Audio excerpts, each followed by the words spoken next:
Ok, donc on continue à attaquer la chèvre. Hein, on avait vu qu'on avait notre petit site web. On va voir maintenant comment continuer à énumérer via d'autres outils et voir s'il n'y a pas des failles critiques sur cette application. C'est un petit peu le but, vous avez compris, puisque la WebGoat, c'est pour s'entraîner, justement. Donc c'est ce qu'on va faire.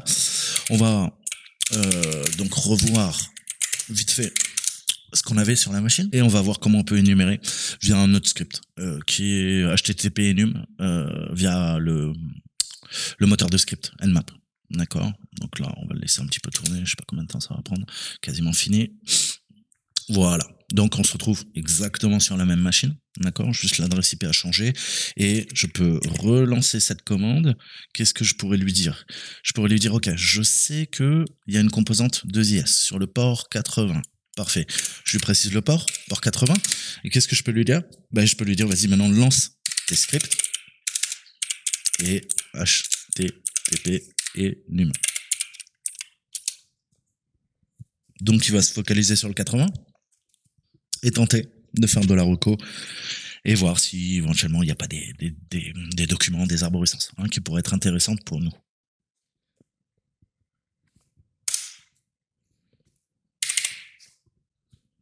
Ok.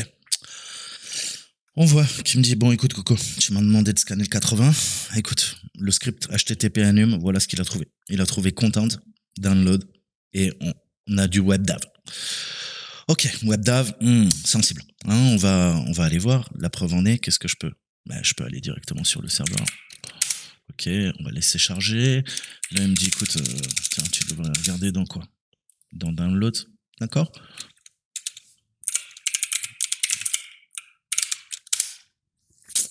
En effet, on arrive à accéder à des PDF, d'accord, sur l'architecture, l'authentification, le CSRF, intéressant. On peut télécharger. D'accord, ça va nous apprendre plein de trucs. D'accord, ça vous aidera si vous attaquez la bête. D'accord, je vous ai dit, vous pouvez télécharger le WebGoat à partir de GitHub, faire tourner la machine virtuelle et vous entraîner à l'attaquer. D'accord, donc voilà, là on trouve, vous l'avez compris, la composante download. Également content. Et oui, on trouve tous les challenges au format ASPX. D'accord? Quand je clique dessus, j'arrive directement sur le challenge. D'accord? Donc je verrai, dès que j'ai le temps, on reprendra 4 ou 5 applications bac à sable et puis on fera un peu de DevSecOps, en tout cas de moi à mon niveau du pentest de web app, d'accord? Et on verra les failles courantes, on reverra les failles au WASP et tout ça. D'accord, c'est prévu cet été, tranquillement, on va se faire ça. Ok, donc là, on voit que ça fonctionne parfaitement. Ce que me dit le script est véridique. Il me dit quoi? Il y a WebDAV. En effet, il y a WebDAV. D'accord, je peux récupérer ça, attack defense, ok. Et là, on voit que par contre, sur la config, on est en 404. D'accord, que ça a été déplacé, tout ça. Ok. Donc ça c'est bien. Qu'est-ce qu'on avait vu? On avait vu qu'on récupérait aussi les headers HTTP. Dans les entêtes, vous savez qu'on peut récupérer beaucoup de choses. D'accord? Au niveau des communications. D'accord? Je peux non seulement passer par quoi? Peut-être par la console. D'accord? Et voir quoi? Voir un petit peu les appels qui sont faits au niveau du réseau, etc. D'accord? On avait vu, le debugger, les performances, memory, storage, nos cookies, qu'est-ce qui est chargé, patati patata. Et au niveau du réseau. Donc, qu'est-ce qu'on peut faire d'autre? Jouer sur les headers. Comme j'ai fait quoi? HTTP enum. Comme j'ai fait HTTP enum, on peut lui demander les headers. Et on va retrouver les informations que nous avaient trouvées nos deux outils précédents. On avait vu. En effet, on se retrouve avec quoi? Avec le set cookie qui doit être dans mon navigateur, les versions d'ASPX, on a vu que c'était de l'ASP.NET, le set cookie, doit y avoir pas de protection. Au niveau du XSS, on retrouve le default ASPX. D'accord? Donc là, c'est au niveau du header. Et vous voyez que qu'est-ce qui nous intéresse? Ça peut être intéressant. On voit que c'est bien, encore une fois, fourni par des composantes ASP.NET et on a la version même de l'ASP.NET qui est présente ici. Et puis le location et le serveur. D'accord? Donc là, pareil, on récupère plein d'informations qui corroborent ce qu'on avait déjà vu, mais toujours plusieurs façons de faire. Alors maintenant, on a des méthodes. Hein, vous savez, on appelle ça des verbes. Alors, grâce aux verbes, je fais quoi? J'ai différentes méthodes en HTTP. Ces méthodes vont me permettre de requêter, tout simplement, via ce protocole. D'accord? Donc, on va lui caler l'adresse IP. Ça, c'est bon. J'ai pas besoin du SV. On va appeler notre script. Et on va demander quoi? On va demander les méthodes en HTTP. Donc, methods en anglais. On va lui donner des arguments. Qu'est-ce qu'on veut? Alors, je veux requêter à la racine. On a vu qu'on a une arborescence qui s'appelle WebDAV. Donc, on va utiliser helpath.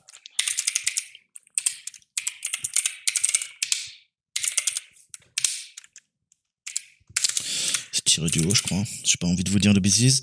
Ensuite, on définit notre variable. On a vu quoi? À la racine, il y a le WebDAV. Hein, il nous a dit que c'était assez intéressant. On l'a vu un petit peu plus en haut, tant que j'ai énuméré. Tac, tac, tac, tac, tac.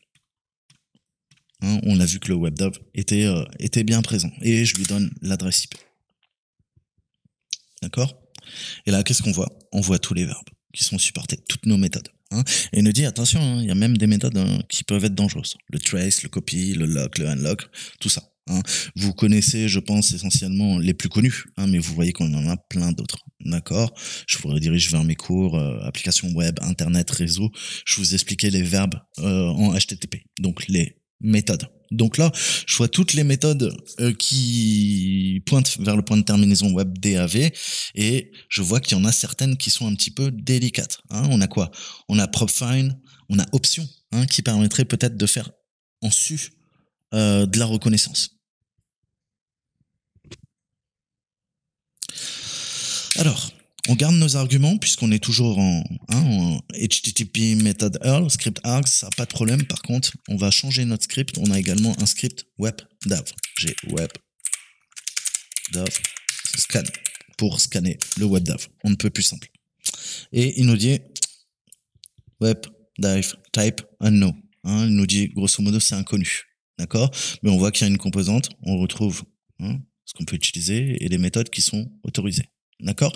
Donc, pour comprendre, via nos headers, via les méthodes, et retrouver des composantes clés qui pourraient tourner sur le serveur. En l'occurrence, on sait qu'il y a du WebDAV. Donc, on continue. On va passer sur un serveur Apache et on va essayer de faire notre reco. Donc, on va voir si on arrive à pinguer la machine. Ça a l'air. Du coup, qu'est-ce que je peux faire? On peut énumérer, très simple. On voit un port 80 en HTTP. D'accord. Mais je veux en savoir un peu plus. Et on me dit, écoute, fais du banner grabbing. Alors, tu as vu que le banner grabbing, je t'avais montré plusieurs outils. On peut utiliser quoi? On peut utiliser Netcat. Ouais, le couteau suisse. Mais je peux faire quoi? Un SV, énumérer les quoi? Les services. Je peux lui dire, écoute, rappelle-toi, je sais plus. Je peux lui dire, écoute, utilise un script qui s'appelle tout simplement banner pour faire du banner grabbing. D'accord? Et ça m'évite d'utiliser d'autres outils. Et là, au niveau du header HTTP, on devrait retrouver quoi? Des informations qui nous intéressent. En effet, on voit maintenant que c'est un Apache 2.4.18 en Ubuntu. Alors, pareil, on peut le faire avec Nmap et je peux le faire via mon cadriciel préféré. Mfsef console. Donc, on va retourner dans les auxiliaires, vous l'avez compris. Qui dit auxiliaire dit, là en l'occurrence encore une fois, scanner. Et on va venir utiliser le scanner HTTP. Alors, il se trouve où? C'est, après scanner, généralement, tu as quoi? Regarde, avec auto-tabulation, si tu as des doutes, tu vois que tu as scanner et tu as discovery, EMC, FTP. Ça peut être peut-être par quoi? Par protocole, d'accord? HTTP. Ouais, et dans HTTP, il y en a encore 275. On va pas tout vérifier. Je vais lui mettre HTTP et moi, qu'est-ce que je veux faire? Qu'est-ce qu'on est en train de faire là? De la reconnaissance du banner grabbing. Donc, je veux connaître quoi? Peut-être la version. Ça marche ça? Version? Non, il veut pas. Fate. Donc moi, je veux quoi? Je veux peut-être la version. Puisque Oui, je veux connaître la version, faire exactement la même chose, même si j'ai déjà l'information, il y a toujours plusieurs façons de faire. Donc on va set notre iRoast, on va donner l'adresse IP de la machine qu'on veut venir scanner. Hop, et on exploite. D'accord. Et qu'est-ce qu'il nous dit? Écoute Coco, c'est un Apache de 4.18 en Ubuntu. D'accord? Toujours quoi? Toujours plusieurs façons de faire. D'accord? On avait vu quoi? Netcat. On avait vu quoi? Comment je peux récupérer aussi de l'information? On a Netcat, on a le plus simple. Je vous en parle tout le temps. On peut, allez, faire un curl. Curl sur quoi? Voilà, sur le protocole HTTP, et je veux que tu ailles sur le serveur 192.88.216.3. Voilà, on vient de curler. Qu'est-ce qu'on voit? Ubuntu. Ah, d'accord. Donc là, je fais de la reconnaissance, c'est quoi? À la main, d'accord? Je suis en train de récupérer le man page, d'accord, je sais que c'est un Ubuntu. Oh, je vois Apache avec des fichiers de conf là, ça me parle, d'accord? Oh, Apache 2 web server. D'accord, je remonte, je regarde. Tac. Qu'est-ce qu'il y a d'intéressant? Ok, la mise en page, HTML, du CSS. Apache 2 Ubuntu. D'accord. Last update. Debian. Original. For Ubuntu. D'accord? Donc, vous voyez qu'on peut aussi récupérer beaucoup d'informations en regardant le code source. Alors, je sais que par défaut, on a quoi? On a un index. Quand tu charges une page sur du Apache, généralement, tu as l'index à la racine. D'accord. Qu'est-ce que je peux utiliser? Prends ton adresse IP. Au lieu de curler, on va faire un wget pour récupérer une ressource à distance sans aller dans le navigateur. On va lui dire, écoute, à cette adresse, peut-être que tu as un fichier index, si tu as un serveur Apache par défaut. Et là, il dit, ouais, Coco, j'ai bien réussi à récupérer un index. D'accord? Et là, qu'est-ce qu'on fait? Même chose. Cette fois-ci, via curl. Incroyable. D'accord? Donc, tu vois que quoi? Qu'avec cette fois-ci avec wget, pardon. Tu vois que quand je fais un wget index, en fait, c'est comme un curl à la racine. Puisque de facto, qu'est-ce qui est chargé? Ben ouais, c'est l'index qui est chargé. D'accord? Voilà. Et là, on voit le prologue. Donc voilà. Plusieurs façons à chaque fois de faire. Ok, on a vu quoi? On a vu aussi qu'on avait, je vous l'ai déjà montré dans la précédente vidéo, je vous ai dit aussi qu'on peut utiliser notre ami BroSH pour diverses raisons. Je vous l'avais expliqué. Qu'est-ce que je peux lui dire? BroSH, et on va lui redonner notre startup URL, comme on a fait tout à l'heure, pour avoir dans le terminal quoi?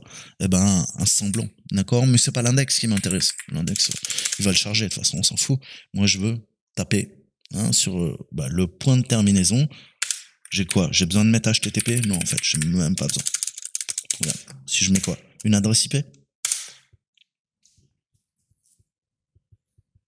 Ah, it works. Ok? Et on est en Apache 2 Ubuntu default page. D'accord. Ok. Donc on retrouve quoi? C'est quoi qui est chargé? C'est l'index. Tu vois bien que c'est exactement ce que je viens de vous montrer, sauf que quoi?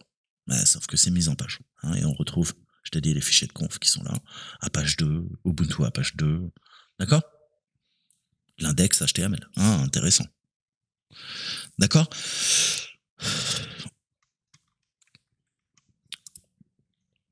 Mais je vous ai dit, il n'y a pas que ça. Je vous l'ai déjà présenté, mais qu'est-ce qu'on peut faire?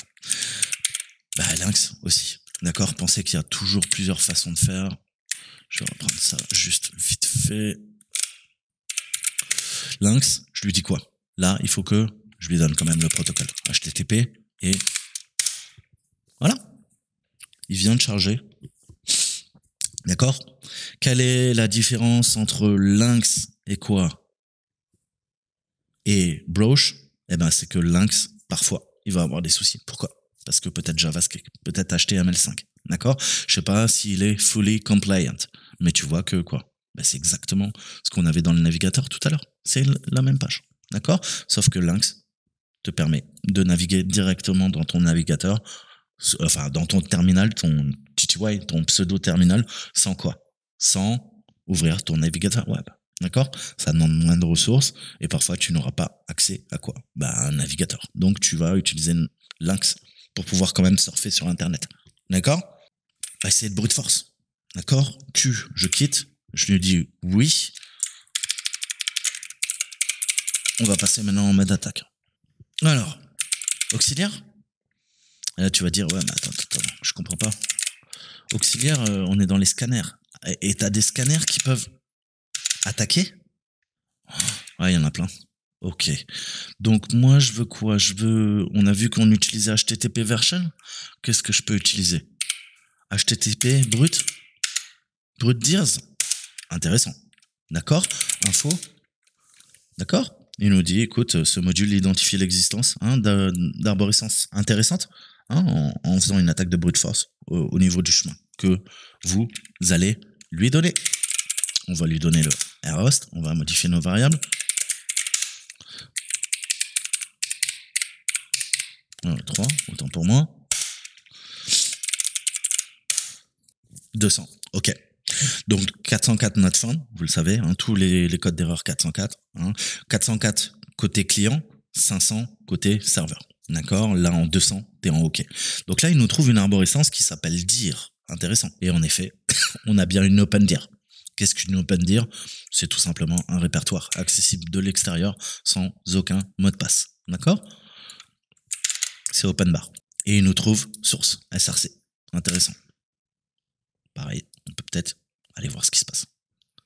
On se retrouve également dans une autre Open Directory. D'accord?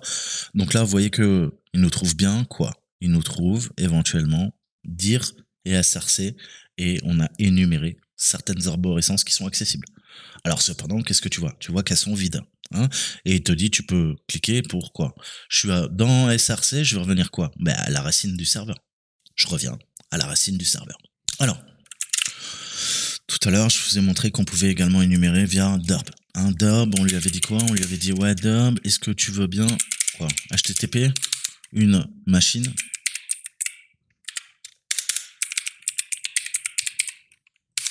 D'accord? Et on va lui donner un dictionnaire. Sinon, il utilise le dictionnaire par défaut. Cette fois-ci, on a un dictionnaire spécial arborescence. User share, pardon, il y a de la latence.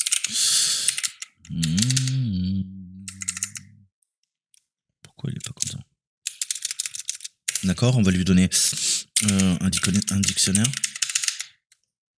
Oui, excusez-moi, je fatigue. Ok, donc on va clean. Vous avez vu qu'on peut également utiliser derb. Derb avec quoi? Avec une adresse IP HTTP. Sauf que j'ai pas envie que quoi? Qu'il utilise dictionnaire par défaut. On va utiliser un dictionnaire spécial qui s'appelle directory share. On va aller dans Metasploit, voler voilà, Metasploit framework. On avait vu dans data, vous avez wordlist et dans wordlist, qu'est-ce qu'il nous dit? Il nous dit écoute Coco, tiens regarde, en 301 t'as data et t'as dir. On vient d'énumérer autre chose. D'accord? Data, en effet, même si elle est vide, nouvelle open dir. D'accord? Donc là, on a vu deux nouvelles arborescences qui sont présentes à la racine du serveur. Il y a dir, je sors, je reviens sur ma page par défaut. Alors, vous savez que sur tous les serveurs, on a les spiders, les crawlers, et on peut quoi? On peut, par défaut, aller chercher robot.txt. Ok, donc là on voit que tous les user agents, pour tous les user agents, on vous bloque le CG bin. Ça veut dire qu'on peut peut-être essayer d'y accéder et on voit qu'on récupère également junk. D'accord? Et badbot, il est quoi? Il est interdit d'aller dans no badbot dir. D'accord? Donc ça c'est pareil, pensez à aller récupérer le robot.txt et essayer de voir si vous y avez accès ou pas. Not found, d'accord? Et on peut essayer le CGI bin ou le check. Donc je vais vous montrer comment récupérer cette information au niveau des robots. On va utiliser un autre script qui va nous permettre de découvrir en fait quels sont les robots autorisés, quel est le bot qui est banni spécifiquement au niveau de l'arborescence. Là on voit que c'est badbot. Mais comment on peut récupérer ça? ben, on a également un programme, sous Metasploit. Donc, je vous dis plus où on va. Use auxiliary scanner. Ouais, qu'est-ce que je veux? Du HTTP, jusque-là, pas très compliqué. Et HTTP, et on veut du robot? Robot.txt? Info? Détecte le robot.txt, analyse le contenu. Ah, sympa ça. On va faire config, set à host.